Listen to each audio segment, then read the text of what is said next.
Hello and welcome to another monthly planning video with me. My name is Adrina. I am the owner and accountant here at Accounting by Adrina, and this month we are planning out the month of November. I thought I would just take you along for the ride. I do this every month. I like to look at my monthly calendar and kind of sync up my Google Calendar and my Asana. So I have two Google Calendars.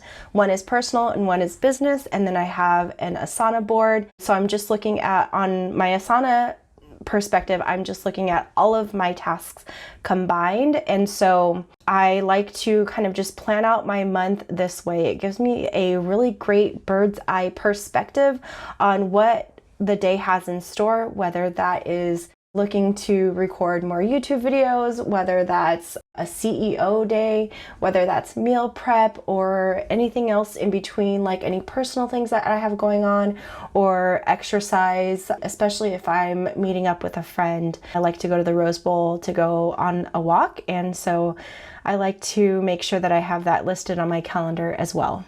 I do like to reference the prior month calendar. So in October, I know I was really busy with things going on every weekend, but as I was reviewing my November calendar, I realized that I didn't have things going on every weekend like I did on October. And so I kind of had to go back and forth a little bit to double check, like, is that right? Do I really not have things going on every weekend? So that's kind of what you see me doing here. I do have a couple of trips planned for November. I do plan to take my computer with me, but I have alerted my clients that I will not be working. So this is just for those emergency cases. If I need to log in and approve something or pay something, I can do that rather quickly on my laptop. So it's definitely going to be a vacation for me, and I am super excited about it. It's been a while since I've taken like a true vacation, and it's going to be happening right after Thanksgiving. So it's going to be a couple of really fun things happening right in a row. And then there's also like a few other things happening in the month of November, including some birthdays. And so I just like to list those on my calendar so I'm aware of that ahead of time. We also have a wedding that we're heading to.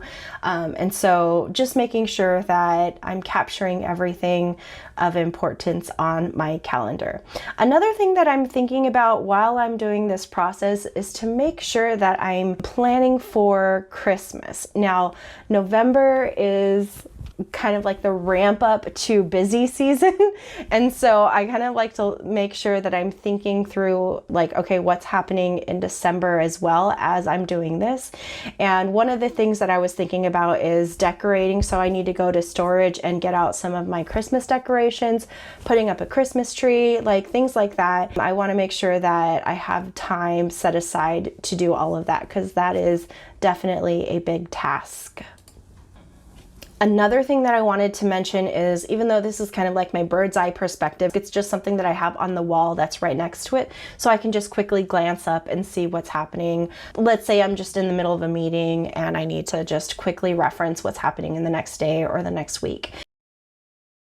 So the next thing that I wanted to mention in relation to that was just the fact that I do this monthly planning at the end of the month. So in October, I would do this for November. In November, I do this for December. But I definitely take a look at this on a week-to-week basis, on a day-to-day basis, and I make sure that I'm kind of like rearranging my Asana tasks according to what my availability is. And so that's kind of like what I'm doing here. I'm making sure that the next week I have planned out as well. Lastly, if you are kind of interested in getting a template for planning out your Christmas, the week leading up to Christmas, and anything in between, like if you need a grocery shop or if you need to meal plan or menu plan for that, I do have a printable available for that, and I'll go ahead and link that down below in the description box. But if you have any other questions related to this, or kind of like my thought process leading up to monthly planning, go ahead and drop them down in the comments below. Thank you so much for watching, and I'll see you guys in my next video.